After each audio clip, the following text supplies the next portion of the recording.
এক পরিবারে 5 জনের সদস্য ছিল। বাবা বাড়িঘর রং করার কাজ করত, আর মা লোকের বাড়ি এঁঠো বাসন মাজার কাজ করত। সেই পরিবারে 2 মেয়ে আর 1 ছেলে ছিল। তাদের নিজস্ব কোনো বাসভবন ছিল না, তারা একটা বাসা ভাড়া করে থাকতো। বড় মেয়ে এইচএস পাস করে, আর মেজো মেয়ে কোনো রকম মাধ্যমিক পাস করে। অভাবের তাড়নায় 2 মেয়ের আর পড়াশোনা হয়নি। 2 বোন ঘরে বসে সেলাইয়ের কাজ করত।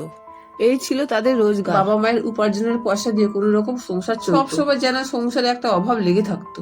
তার মধ্যে বাবার আবার মাঝে মধ্যে রঙের কাজ থাকতো না। এখন তাদের খাওয়া দাওয়ার খুব সমস্যা হতো।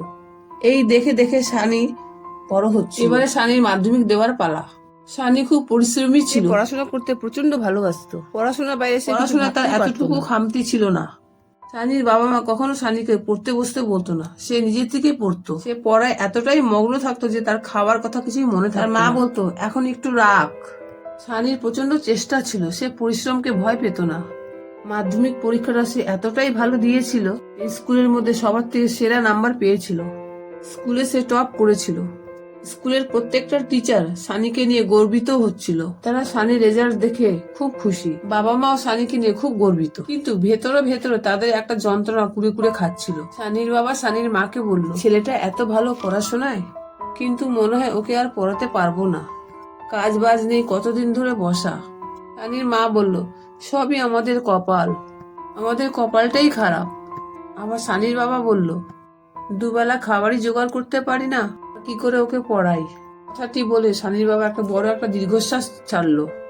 বাবা মায়ের সব আলোচনা সানি আড়াল থেকে শুনছিল। সে চুপচাপই ছিল, আর মনে মনে ভাবলো, না, যেভাবেই হোক আমাকে অনেক দূর পর্যন্ত পড়াশোনা করতেই হবে।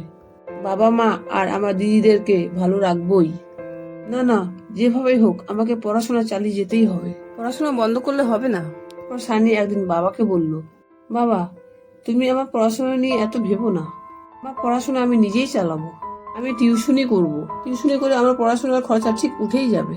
তুমি আর মা চিন্তা করো না তো আর। দেখবে একদিন সব ঠিক হয়ে যাবে, আমাদের কোনো অভাব থাকবে না। তবে সানি নিজের পথ চলা শুরু করলো। সে থেমে থাকেনি। সে নিজেকে একটা লক্ষ্যতে পৌঁছানোর কথা ভেবেছিল। অক্লান্ত পরিশ্রম বৃথা যায়নি।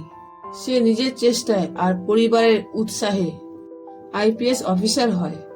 তার বাবা মা আর তার পরিবার সবাই তাকে নিয়ে গর্বিত। তার বাবা মাকে আর দিন মজুরের কাজ করতে হয়নি। পড়াশোনা চলাকালীন তার 2 দিদির বিয়ে হয়ে যায়। দিদিরা শ্বশুর বাড়িতে ভালোই ছিল। সানি তার বাবা মাকে যত্ন সহকারে রেখেছিল। সানি বাবা মায়ের এত খেয়াল রাখতো যে তার বাবা মা অভাব জিনিসটা ভুলে গেছে। তারা সুখে আর আনন্দে দিন কাটানো শুরু করলো। এই গল্পটি আপনাদের কেমন লাগলো কমেন্টে জানাবেন। ধন্যবাদ।